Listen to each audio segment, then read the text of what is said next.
It is time to delve into the ATM glitch that made a millionaire. So many of you actually wanted me to watch this. It has been in the React 2 channel several times, at least 20 times that I counted it. So yeah, let's go. Let's go, let's go. Ba-doo-ba-doo-ba-doo. The ATM glitch. Surprised that the person remained a millionaire, or did they? Nab?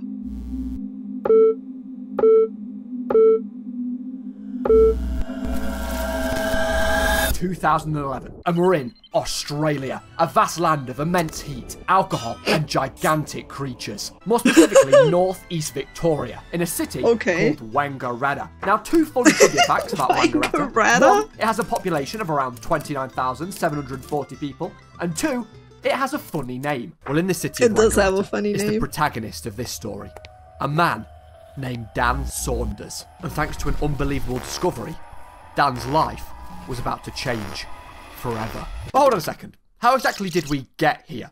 A brief history lesson on Dan. So he'd previously worked over in Melbourne at the luxurious Crown Casino, a sprawling casino floor within the Crown Melbourne Resort, featuring 540 tables total, 100 poker tables, and 2,500 poker machines. That's a job pretty Dan big started casino. when he was just 18 years of age. But after being caught swimming in the hotel pool and walking through the casino floor with pints of booze in hand, it was fair to say that his boss didn't have the greatest opinion of him. Well, it was at this job that Dan would meet his future fiancée, who after a while would move away to live closer to family. So, of course, Dan followed, making the big move to Wangaratta. Living just down the road as the two saved for a house together. Dan was your average Aussie fella.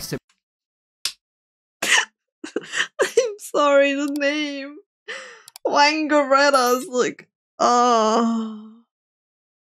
getting on with life. He worked a brief stint at Nando's and then snagged a job working as a barman pulling beers in the West Side Tavern pub. Now, while somewhat ordinary on the surface, this place becomes quite the spot in this story. It's a small local joint, a few regulars, nothing too fancy. It had decent enough business, as it's common knowledge that Aussies need at least one alcoholic beverage a day to survive. If you're a full-grown Aussie, this I is thought what that you'd was have the for world. breakfast. VB long neck. Get that up, yeah. And with that, we're up to date in our story. So it's a regular Tuesday night. Dan was finishing up a tiring shift at the tavern. He mopped the floors, cashed the registers, and locked up as he would at the end of any workday. Now, it wasn't uncommon that after work, Dan would go out drinking with friends, and tonight was no different. So to wind down and recover from the lengthy shift of serving all that booze, Dan and his best mate, Mark, went out for booze. Nice. The two hit the town and found themselves in the Bull's Head Hotel Martini Bar in downtown Wangaratta. Mark started off buying the drink. I can't. I know I'm just a child and laughing at this, but the way he says Wangaratta is just like, it sounds like wanker so much. I'm just like, drinks. He'd waved the first few rounds as the two sat at the bar chatting away. Well, as the night grew later and the two grew slightly drunker, it was Dan's turn to cover the next round. But as he pulled out his wallet, he quickly realised it had run dry. So staggering out of the Bull's Head, Dan did what anybody would do in that scenario and searched around for the nearest ATM to reload his wallet. Wandering around the dark Wangaratta streets for a while, Dan eventually came across a National Australia Bank ATM. The time was 12:11 AM. He slid in his card and thumped in his 4-digit PIN. Now, Dan knew that his savings account had a whole $3 in it, so that wasn't an option. And as for the joint account that Dan shared with his fiancée, for any money to be taken out of that, the two of them would have to have signed for it, so that wasn't an option either. He did, though, have a credit card account. But even that, Dan knew was around $2,000 in debt on overdraft, close to its limits. So he wasn't even sure if that account would let him withdraw anything. Regardless, he needed cash. The night must go on. So deciding to give it a go, Dan pressed the transfer button and attempted to move a sum of $200 from his credit card account to his savings account. After pressing confirm, he was met with an error message that flashed up on the ATM's display that simply stated, "Transaction cancelled." The machine also refused to show Dan his saving account balance, displaying account balance cannot be displayed at this time, and spat the card back at him. Confused, Dan reinserted his card and attempted to withdraw the $200 out of his savings account anyway, and the machine dispensed the $200. Excuse me, what?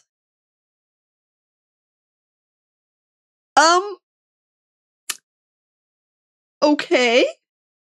Not really thinking much of it, Dan assumed that despite the error message, the $200 had just transferred out of his credit card account to his savings as normal. So with $200 cash in hand, he made his way back to the Bull's Head for more rounds of drinks. So as the early hours of the morning rolled in, at around 1 AM, Dan and Mark finally decided to call it a night. That is so crazy. Okay, so first of all, in this entire story, it's 2011, right? By then, I was already only using my credit card to pay for stuff. So the fact that he went to an ATM for cash is like, huh? That part is already very confusing. But then we go to the part where he even tries again. Perhaps because he's drunk, but he tries to withdraw the money despite the transaction being cancelled and everything. And I'm just like, who does that? Who does that? See, this is why you have QA, okay? This is why you have the quality assurance team to do dumb shit, weird things that people shouldn't normally do. Morning. Dan pulled himself up from the bar and started walking home in the pouring rain. Making slow progress, tired, drunk, and wet, something caused Dan to stop in his tracks. It caught his glazed eyes. A bright red glow. It was that same NAB ATM that Dan had withdrawn money from.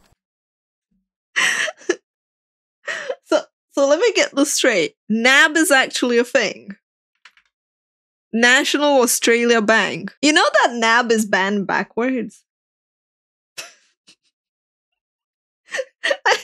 The irony is not lost upon me. I'm sorry, I'm just like, that's the first thing I noticed. I was like, ban? Just earlier in the night, coincidence? with the ATM being in an alcove and the surrounding pavement being bone dry, Dan decided to seek refuge from the fierce downpour. Dan thought back to earlier in the night with the transaction cancelled message, but the money still dispensing regardless. He thought, hell, I'll give it another go. He took out his card and inserted it. Now the machine still wouldn't display Dan's saving account balance, but this was expected. So again, Dan did the same. He attempted to transfer $200 from his credit card account to his savings account. Transaction cancelled, and his card was spat back out. The card goes back in. Dan tries to withdraw the $200 from his savings, and it worked. The machine dispensed the $200 just like earlier. He tried again with $400 this time. Transaction cancelled. Card spat out. Card goes back in, and the money dispenses. Then again, $600, $800. Each time, transaction cancelled, but the money kept coming. Dan was baffled. He stood there with nearly $2,000 in cash. There was no way that Dan's credit card account, that was already $2,000 in debt, was approving these transactions. But still somewhat drunk and exhausted, with a long walk ahead of him, he shoved the notes into his wallet and trudged home, crawled into bed and passed out. It's the next morning. Dan groggily comes round, tired and slightly hungover. He assumes the whole ATM and money withdrawal the night before was simply a dream. Oh my god, he's like, oh man, I must have been so drunk that I imagined having so much money suddenly in my possession. This is absolutely insane. Like, unbelievable. The fact that he kept going as well, without any fear of repercussion. I'm just like, I don't think I would have the guts. I'm gonna be honest. I would be like, no, something's wrong. I should, like, stop and report this and be like, that's not right. But then again, I don't have a credit card. I only have a debit card. I refused the credit card option that they gave me. So I can't even get a credit if I wanted to. So I don't work on the presumption that I have money that I don't have to spend, if that makes sense. So, you know, if I don't have money, I don't have money. It's not like, oh, I can just borrow some. Alcohol gave him courage. Yeah, see, that's another reason why I wouldn't. Because I don't drink alcohol. Yes, I know. I can already hear the comments. A Romanian that does not drink alcohol. What happened to your Tsuika? Sorry, guys. I'm sorry.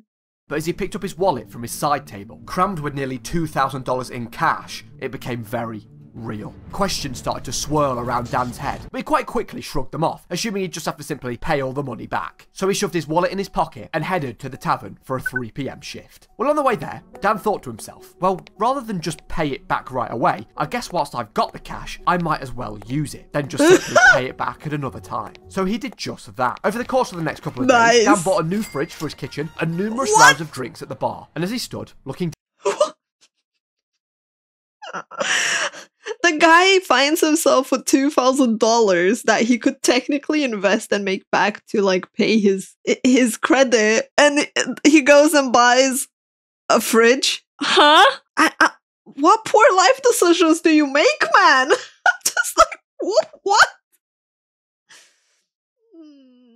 Hi, Gar. Down at the remaining cash from the night at the Bull's Head, he decided the best option was to gamble it. That's genius, he thought. If he won, he could pay back the 2,000 and still have some to keep for himself. Now you see, the Westside Tavern featured a TAB, which is Australia's biggest sports betting website. So regulars could go into the tavern and sports bet whilst they were drinking, which is arguably the most Australian thing I have ever heard. So after work, as the tavern... That's an Australian thing? I'm starting to think my country's in Australia. Maybe that people had a point when they were confusing where Romania is located in. Because I swear people play the lotto. Like, we have this thing in all pubs and stuff, Pacanele, where it's kind of like a slot machine and you just gamble. And then obviously you have the lotto tickets that you kind of like just use a coin to scrape and see if you win something. Like those. What else do we have? I don't know, we have a lot of random betting stuff. Europe is very strict on gambling. Yeah. So we might be part of the EU, but we're kind of like, yeah. Let's just leave it at that. Yeah, they're very strict. Totally. The amount of gambling you can do in villages and off the records and Tavern closed. Dan would punt the remaining money he had. After a few hours of gambling, Dan had lost. He'd lost it all. Feeling defeated and down on his luck, Dan decided to call NAB Phone Banking to check his balance. And as he expected, his savings account was down minus $1,997 from all the withdrawals that he'd made. But weirdly, when Dan got a statement on his credit card, there was no record of the transfers Dan had made from his credit to his savings at all. Dan could not stop thinking about the night after the Bull's Head. The fact he could even take a penny out of his surely overdrawn credit account. The transaction cancelled message. Why were the transfers that Dan had made between his accounts not showing up on his credit card bank statement? Dan slowly started to piece a theory together in his head, but he had to be sure. He needed to try it again. So a couple of days later, around midnight, Dan locked up the tavern for the night and started walking home. There it was. Why did you go so big on loot boxes? The reason why they go big on loot boxes is not the fact that it's gambling. For some countries it is that it's gambling, but mostly because they don't disclose the rate. If you disclose the rate, that's fine. If you don't disclose the rate, then they have a problem with it. So yeah, it obviously depends on the country. Like some of them have a big issue with gambling where they will ban anything that has loot boxes in it completely. But for the most part, the majority just have an issue with transparency. Hence why a lot of websites, a lot of gachas and a lot of like loot box games and stuff like that, they have the rates. A lot of them don't display them easily found though. Like if you look at Path of Exile, to find the rate of a loot box, have fun. You can find it. It just takes a while and you don't see it in game. They just send you on the website, and on the website you gotta like crawl through and find it. But it's there. You can see it. And the rates are pretty shit, by the way. Elusive NAB ATM. Dan's curiosity took the better of him once more. Now the machine actually allowed Dan to see his savings account balance this time. Of course, minus $1,997. So Dan tried something. He attempted to transfer $1,000 from his credit card account. Transaction cancelled. But when Dan checked his savings account balance, transaction cancelled. But the balance on his savings account went back up to $3. Dan had paid off his debt in a matter of seconds. It was clear that this wasn't supposed to be happening. Now, Dan knew the ATM withdrawal limit was $1,000. What the heck, man? So he took things slightly further. He transferred yet another $2,000 and withdrew the $2,000 total in cash, $1,000 off each card, and crammed the notes into his wallet. Dan was really starting to piece things together now, noticing patterns from his various ATM trips. His theory patterns! So the next day, Dan became obsessed with checking his bank balance, calls after calls to NAB Phone Banking to check the totals, and he plotted his results. In the morning, saving account balance, $3, with no record of the transfers on his credit card statement at all. 11 PM, the same. Saving account balance, that is crazy. $3. Still no record of the transfers on his credit card statement. 1 AM, the same. $3 in the savings account, and no record of the transfer. He called at 1 AM? I'm like, On the credit card statement. So after a full day of checking his balance with no change, Dan decides to call it a night. Well, when he awoke at around 6 AM, Dan sat up in bed and thought hell, and he called NAB phone banking once more. Saving account balance, minus $3,997. All the transactions that Dan had made had caught up and reversed, but there was still no record of the transfers on his credit card statement at all. And with that, Dan's theory was correct. What exactly was happening? What was Dan's theory? he can like basically borrow money and then gamble it and eventually win big to pay it all back. And if he does it all within the day, it doesn't even update with his balance. But it's very weird that you call so many times and that no one notices that you're calling so often.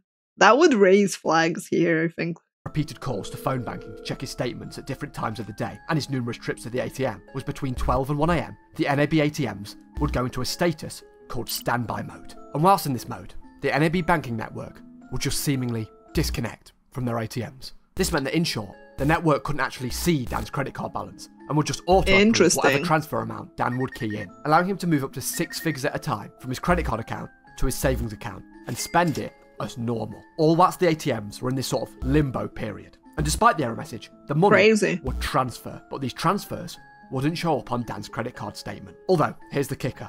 Roughly 24 hours after the payments are made, around 3 to 5 AM the next day, the NAB network would catch up, realise the false transactions, and auto-reverse the transactions out of Dan's savings account, putting his account in debt. But Dan had a solution. He has balls, was just stay ahead of the bank. So he could transfer an amount, spend that money on his card as normal, then the next night, just a couple hours before the payments reverse, Dan goes to the NAB ATM and just simply transfers double the last amount to keep the balance topped up. So when the network would catch up and the transaction would reverse, he still had cash in there, like a buffer, stopping the account going into debt and the bank being alerted. And he just had to keep that God! From nowhere. It was genius. That's insanity, man. I'm just like, what? I'm just like, oh my god. First of all, the guts on the dude, and second of all, the lack of fear. Like, you'd think you'd be afraid to do this. We paused this showing to take a small break. It's time for the ads. Oh, I was just getting into that. Let's see what else is on, shall we? This week on the History Channel, the age-old strategy of War Thunder, the most comprehensive vehicle combat game ever made. When you think about it, right? Every vehicle he can eventually just win the money back. Detailed and modelled down to their individual. And he has plenty of time to kind of do that without anyone noticing it. Combat experience. Infinite money glitch with an asterisk. As he is bombarded by more than 2,000 playable tanks, helicopters, and ships that take part in dynamic, everyday do it PvP battles. Yeah, so hello David. Today I've bought a copy along of War Thunder. Ah, wonderful. So the vehicles featured in War Thunder span from 100 years of development from 1920 to present day. And it's actually available on PC, Xbox Series X and S, and PlayStation 5. Nice. So our £10,000 question, all you have to do is complete the phrase about War Thunder. Yes, Stephen. Oh, I don't know here, Barry. I'm going to take a punt. Is it incredible graphics and detailed 4K resolution, authentic sound effects, and beautiful music, creating an atmosphere to fully immerse yourself in? That's correct. You've won the 100,000. Wow, Jeff, I mean, just look at those smoke and fire effects. Truly remarkable scenes here today. Oh, you know it, Chris. The amount of vehicles, the interaction between ground and air. War Thunder has it all.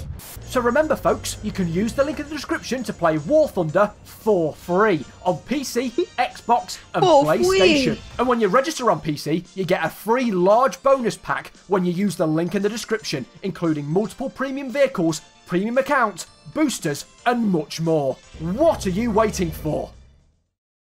So with the secret early morning ATM glitch crammed in the back of Dan's brain, he decided the best option was to keep it to himself. Sure, he could probably tell his mates, but was it even worth the risk? If somebody didn't secretly report Dan, they'd go and try and take cash out for themselves and potentially expose the entire operation. Dan didn't even tell his fiancée. I mean, the two didn't live together, and she was a primary school religious education teacher, so Dan knew that she wouldn't approve of what he was doing. No shit, Sherlock.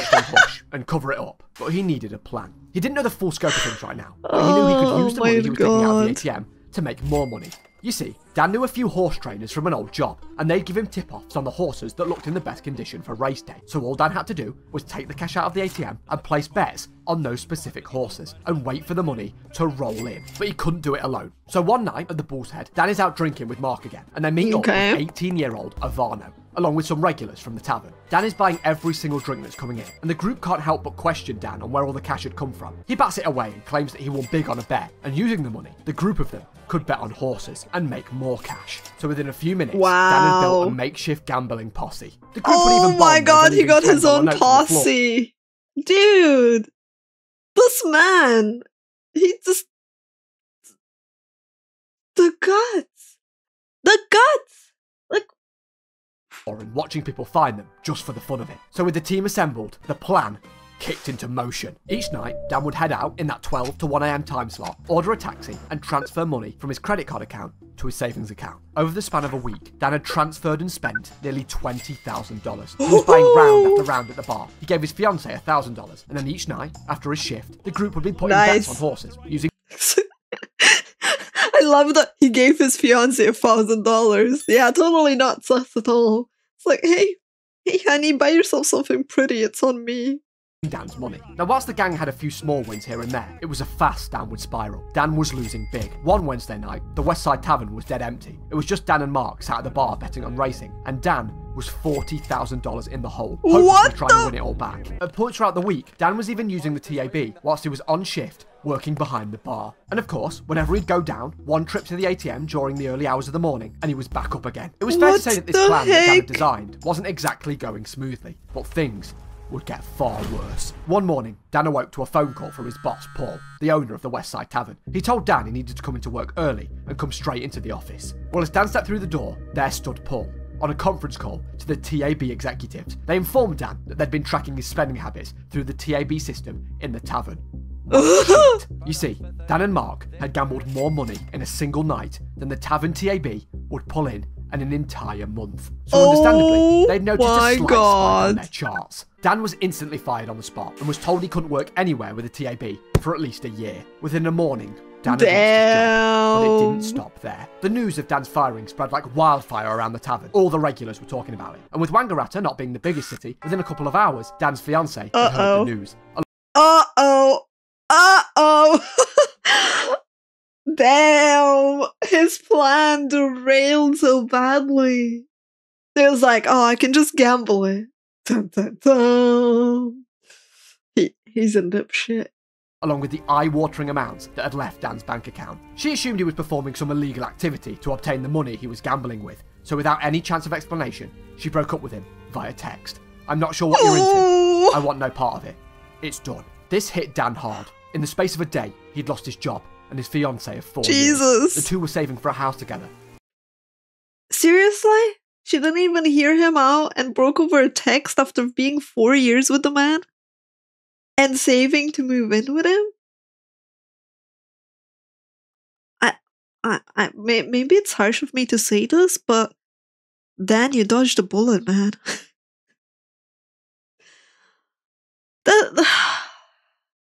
Dude, relationships are literally about communication with each other. The fact that you're not even willing to listen and give the benefit of the doubt to the man you want to spend the rest of your life with, that's fucked. I mean, she was right. That doesn't excuse it though. Like, that does not excuse it. Why would, like, you don't even give the benefit of the doubt to the person and talk to them face to face and you break up over text after being together for 4 years? Like, nah, man. That is fucked. They were engaged. Dan was heartbroken. He pretty quickly decided he had no real reason to stay in Wangaratta. So, he called Mark, and for the first time, revealed the glitch. Now Mark, being a pretty laid-back guy... He reveals the glitch to his friend! Wasn't too baffled with the whole thing. He sort of took it in a way of, okay Dan, that's your thing. I don't want anything to do with it, but I'll have beers with you whenever you like. And with Mark having a few days off, Dan thought screw it and booked a train to Melbourne for the two of them in an attempt to distract himself, to take his mind off everything that had happened. I want nothing to do with it. The train screeched goes with him in the dead of night, and the two wandered the streets for a while, eventually reaching the Crown Plaza Hotel. They hesitantly knocked on the door, and a bouncer reared his head. He took one look at the two of them that appeared tired and slightly disheveled and claimed the place was full. But Dan and Mark soldiered on and found themselves in the Crown Towers hotel lobby. Dan walked up to the desk and booked a twin room for Mark and himself, and boy was it snazzy. It was a taste of luxury for the two of them. Mark picked up a small remote he found on the side table, clicked the button, and watched the automatic blinds slide up to reveal the incredible views of Melbourne. Bruh. Mark turned to Dan. A smile grew across his face. God, Dan, can you imagine this being your life, mate? Dan paused, remembering everything that had happened in the past couple of weeks. First time without worrying about the dent in your finances. Yeah, he clearly got a taste after he lost 40k gambling and not stopping. That is insane. Like, I don't even know how to describe this. It's just like, what is wrong with you, man? He started to view the glitch as a sort of gift. He'd been granted endless funds to play around with, to make memories with. So, still staying in a hotel room above the Crown Plaza, the two did their favourite thing. They gambled. A lot. I mean, they were losing most nights, but who cared? The two lived to gamble each night, throwing thousands of dollars on Who roulette cares? tables or any machines that they could get their hands on. And of course, each night, Dan was making a trip to the ATM to keep his account topped up. Now, alongside the original glitch, Dan had actually discovered a further loophole that allowed him to transfer money my from his credit card God. account to his credit card account. Then he could use his internet what? banking to shift huge sums of cash between his accounts, then spend the cash as normal. But what's most Oh important to my understand about this extra God. loophole is that not only did it allow Dan to take money out of the original ATM in Wangaratta, but from any NAB ATM anywhere in Australia. Sadly, after a few days, the casino binge eventually came to an end, as Mark had to head back to Wangaratta for work, which left Dan sitting in a luxury Crown hotel room, alone. But not for long. Now, this friend's identity isn't public, so we'll call him Richard. Listen, Richard, mate, drop whatever you're doing, come down to the Crown Towers, I'll buy the beers, just come and visit. Richard was understandably confused, but he thought, hey Dan, if you're buying the beers, mate, I'll be right down. So the two Over meet at the 100K, hotel bar later Shiro. that night. Saving account balance, $7,000. Wow, Dan, good going, mate. $7,000. That's no. Watch. Dan interrupts. He transfers $50,000. Transaction cancelled. Oh, Dan, look, mate, there's an error message on the screen. Wait, Dan says. Saving account balance, $57,000. Richard was mind blown. Do you want me to do it again? Dan asks. Yeah, do it again. You want me to do it again?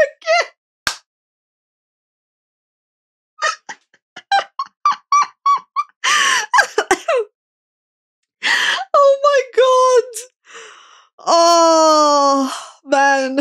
Can you imagine the giddiness of this dude just going like, I can show you a neat trick. Look how I'm making infinite money. Again, Richard says, $50,000 more. Transaction cancelled. Saving account balance, $107,000. Somebody had finally bared witness to the glitch in person with their own eyes. So the two race back up to the hotel room and Dan sits Richard down. Richard, listen, we're above the Crown Casino. Let's get gambling. I'm in a big hole. I need to win this money back. In fact, Dan had actually won $40,000 on a betting site earlier that day, but when he went to bet 10k more, the site called him directly and told him that because he'd won so much, his max bet was capped to only $1,000. Richard looks slightly confused. Wait, Dan, let me get this right. So you're telling me you can magic money out of nowhere every single night? Dan nodded his head. Then why are you gambling? Richard asked. Why try and win the money back when you can just make it appear from nowhere? I mean, I just watched you transfer $100,000 at that ATM across the river. You have a holy grail, Dan. Dan realised Richard was right. Why was he even wasting time gambling to try and win the money back? He had a method that was allowing him to move up to 6 figures at a time at any NAB ATM across Australia. He thought, well, I'm surely going to jail for what I'm doing, so I might as well make the most of it. Dan vowed to live each day better than the last. So the next morning, he called Ivano and Mark, and they headed down on the train. So Dan, Mark, Ivano and Richard all gathered in the hotel room, and over the course of the next few months, the group would go crazy. It started that very night. Out bar hopping they went, Dan shouting every drink that was coming in, handing Ivano stacks of cash, splashing on whatever he liked. Every person they ran into, they'd invite to luxury penthouse parties. I guess when you walk into a bar and wave every single person's order... That is insane in the first place. Because, like, after a certain amount of money in my bank account, the bank would call and be like, hello, what just exceeds your usual limit. I'm like, months?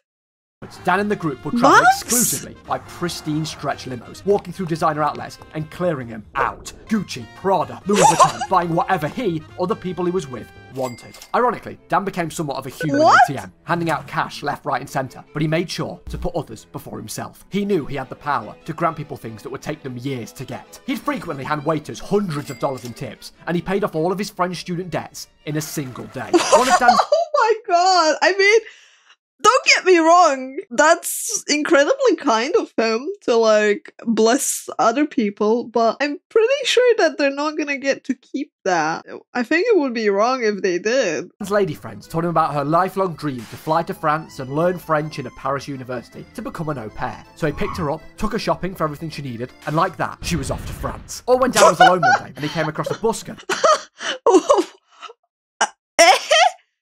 Holy moly, this guy. Wow. That he really enjoyed, but nobody was really stood around watching. Besides, Dan, of course. So he to be fair, if you're gonna pay stuff cash, right, then they can't really track that either. So maybe some things they can get away with.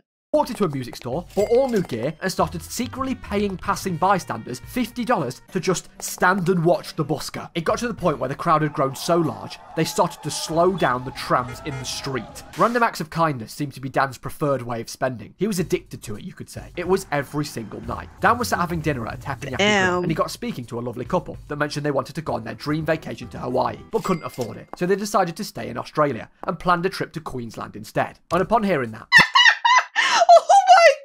dude, can you imagine being an old couple going like, oh man, I wish I could go to Hawaii? He smirked. He loved it. Dan would also befriend people without a place to stay for the night and buy them rooms in the Hilton Hotel. I find it very weird that he did all of this. Like, what he did, the selfless gestures and helping others is like incredible. But also it makes me question, why didn't he just leave the country? I was just like, huh? So they could have a shower and a good rest. And on one occasion, Dan got a call from the hotel, informing him that one of the rooms that he bought for somebody had been stripped of all of its robes, all of its towels, and the kettle. But this was no problem for Dan. He chuckled and handed him the cash like it was nothing. In fact, when Dan would be out spending thousands of dollars in designer stores, he'd get phone calls from the bank. "Sir, did you just spend $15,000 in the Louis Vuitton store? Was that you?" And Dan would just simply reply, "Yeah. That was me." "Oh, okay, no problem. Just making sure. Thank you for banking with us, sir." Well, that was nothing. The mornings after Dan would transfer, the bank would call him up and ask, "Sir, did you just transfer $900,000 into your savings account?"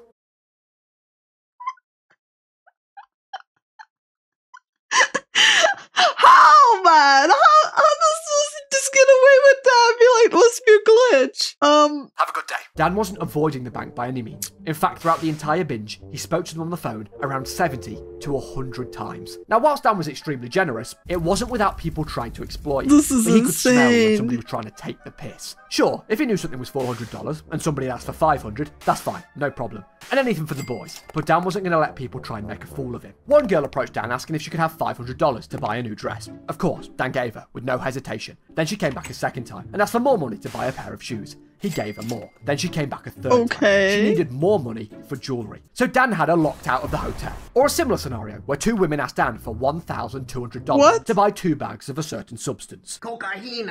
Knowing that amount was far too high.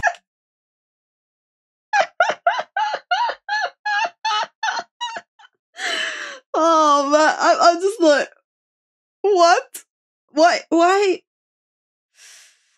Locked her out because she wanted to get everything. For 2 bags. Dan still handed the cash over, but as the two left the hotel doors, Dan called reception and told them to not let the two back in. Now, whilst this rapid spending spree seemed somewhat chaotic or sporadic, after a few weeks, the group decided that if they were going to continue, they had to create a sort of strategy, stop things getting messy, a method to their madness. Firstly, the backstory, to cover their tracks. If anyone asked, they all agreed they would say they worked in finance, as a cover-up for the... They worked in finance! Yes, that explains everything. Just, isn't it easier to just say that you won the lottery or something? To be fair, probably no, because that would have records. Glitch fall apart. So before the group would go anywhere for the night, they'd scout the location for the nearest NAB ATMs. And being the National Australia Bank, that wasn't very difficult. In fact, Dan was going to the make ATM sure you have even the taxi drivers were curious. You gotta make sure you have a line straight into the ATM.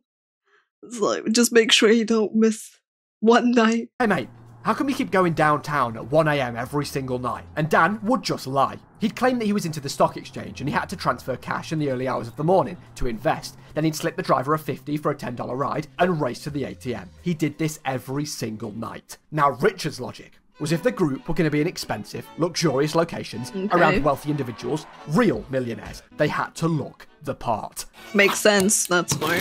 Brand new tailored Hugo Boss suits every single day. They all carried around Louis Vuitton gym bags. Every single day?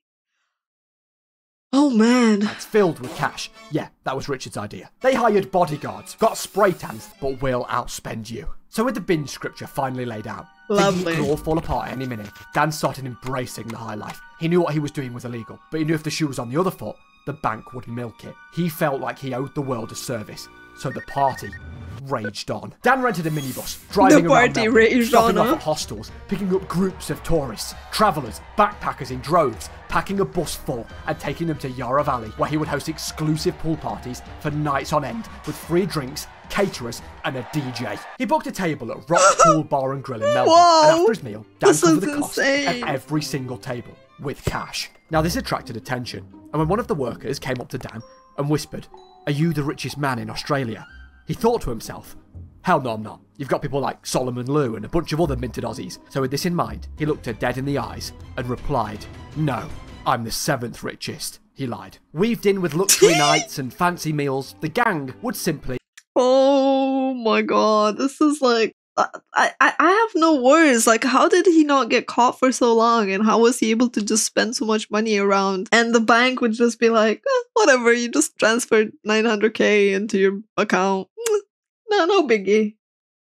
It's just like, wow. They fuck around. They'd walk into casinos and give people $500 to run up to active games of roulette and just take the ball out. In one fancy Italian restaurant that the group visited, they knew it was tradition that the place would serve a huge crystal bowl full of tiramisu as dessert for tables full of guests. I want so with that in that. mind, Dan called one of the waiters over to his table and asked him if anybody had ever dropped the bowl. The waiter shook his head and explained if anybody ever did that, they'd be fired on the spot. We're careful around here. The group smirked, and 5 minutes later, there was an almighty crash as a bowl full of tiramisu hurtled to the floor and smashed everywhere. Dan walked into Vera Wang with a female friend. That's so sad. Bought her a wedding dress, bought himself a new suit, and the two went on a night out and pretended they'd just got married to get free drinks. Where he proceeded to take over the entire island for the next 2 days straight.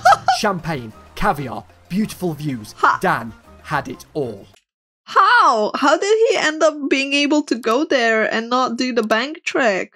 It's like 2 days, but he had to go to the ATM, and I was like, did he give his credit card to one of his friends and put him in charge of taking care of that? Day after day, Dan was living out his wildest of adventures. Endless luxuries, the high-flying life, all on cash that wasn't even his. He'd come a long way from pulling pints in Wangaratta. Well, there was one plan that the guys came up with that blew all the others out of the water. So the NAB Oh my god, there's more? Dude! I'm just like...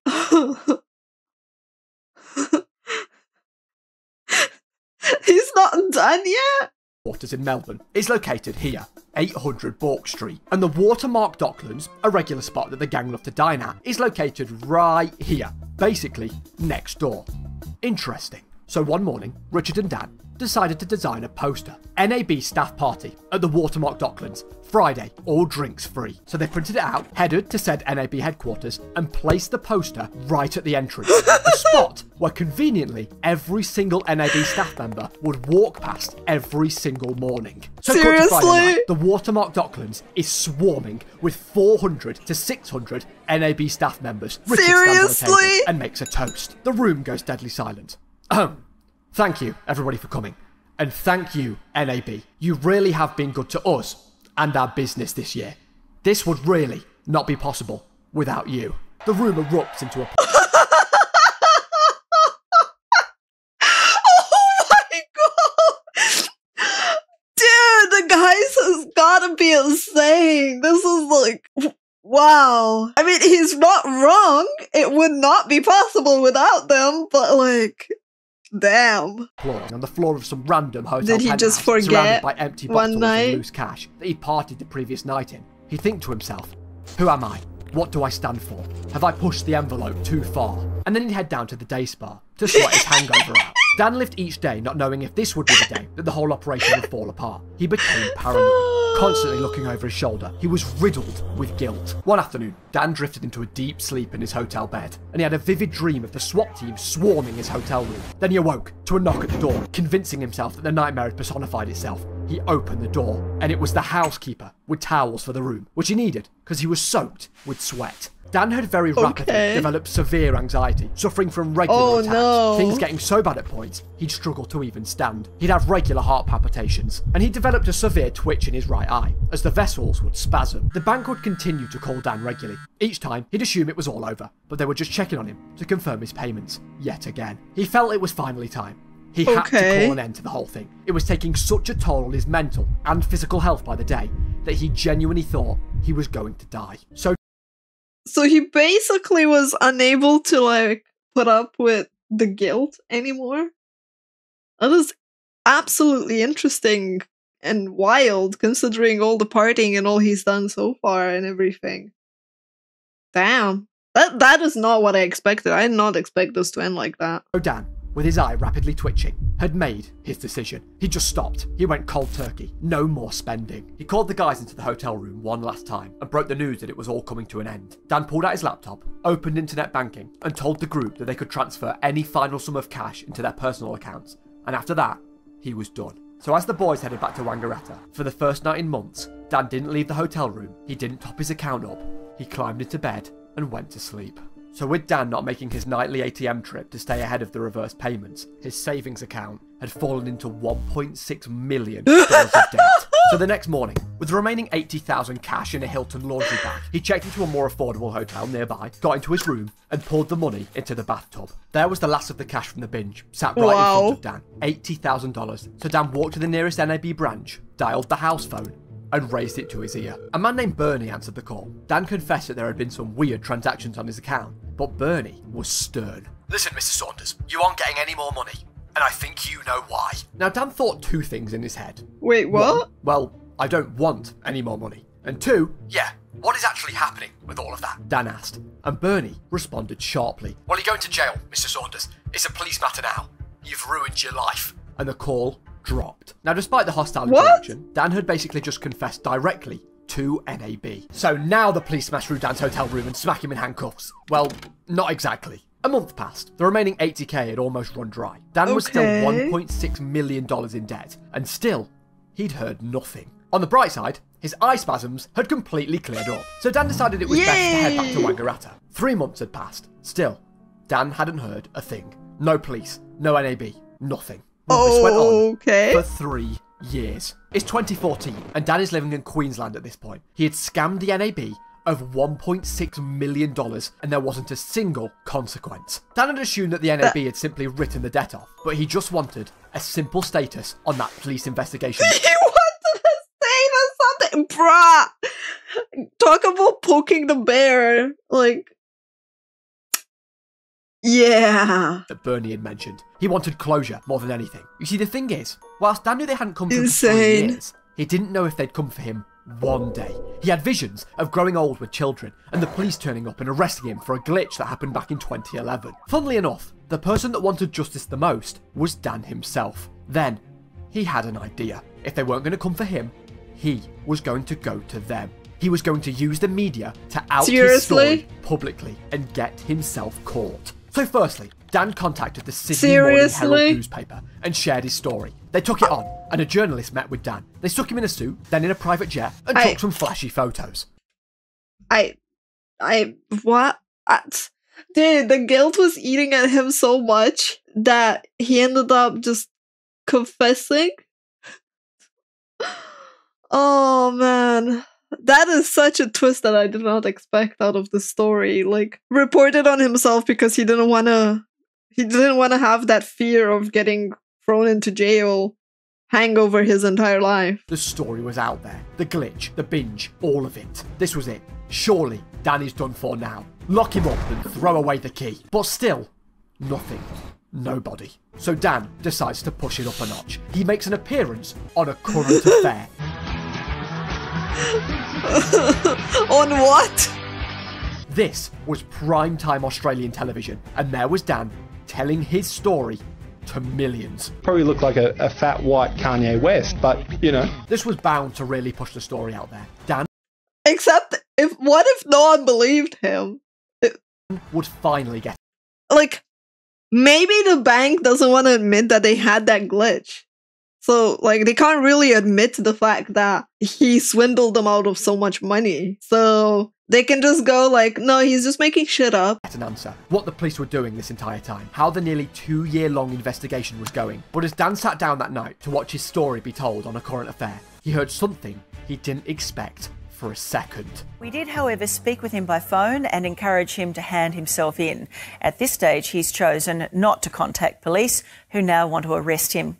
If you know his whereabouts, contact Crime Stoppers on 1800 333 000. Dan was baffled. A Current Affair was claiming they didn't know where Dan was, and this was the first he'd heard of an arrest warrant in 3 years. Well, it turned out the entire time there was no police investigation. It was all a lie. Bernie on the phone saying it was a police matter. Well, NAB had never even contacted the police in the first place. Only after the show had aired had a Current Affair producer personally contacted his friend who was an officer and told him about Dan 3 whole years after the He glitch. literally Well, later that Monday self-reported. night, the 3rd of November 2014, after the show had aired, Dan received an email from one of the producers. To Dan Saunders, thanks for your email, Dan.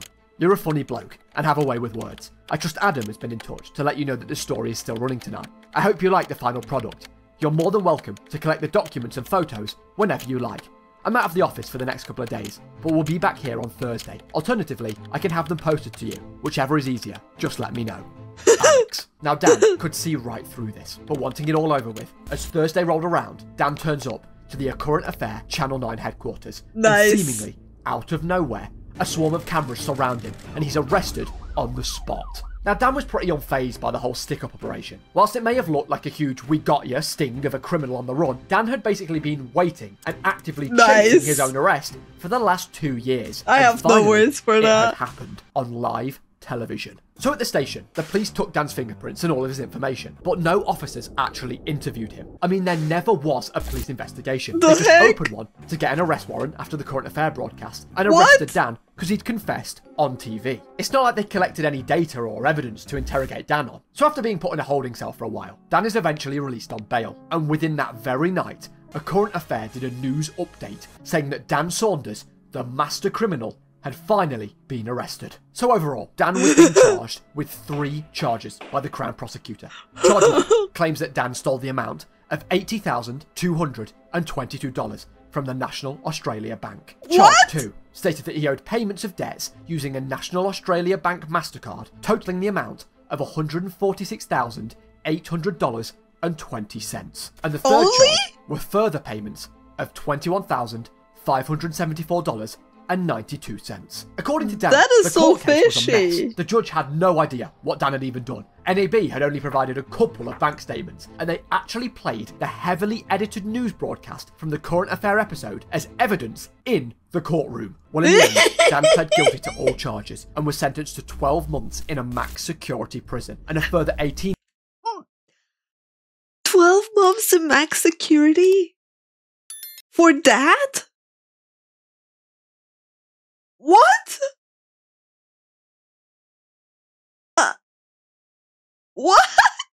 months community correctional order, Oh and he my was made to pay God. back $250,000. Now, as for why Dan 250K out of the 1.6 million? Wow. Yeah. didn't have to pay the full $1.6 million back, I can only assume that was down to the mess of evidence and little bank statements that NAB had provided. And you may be asking yourself, why did the NAB never really chase Dan up? Why was a police investigation Because not they open? don't want to Why admit did it that the take so bank long? had Well, that think, if you were the problem. NAB, why would you want a story to go public of a man that had basically magicked millions of dollars from an NAB ATM and all NAB customers seeing that as a security threat and moving banks, resulting in huge company loss? It almost made sense for them to stay hush. Dan was eventually released from prison in May of 2016 after 12 months. He was finally released and then he went to do it all over again.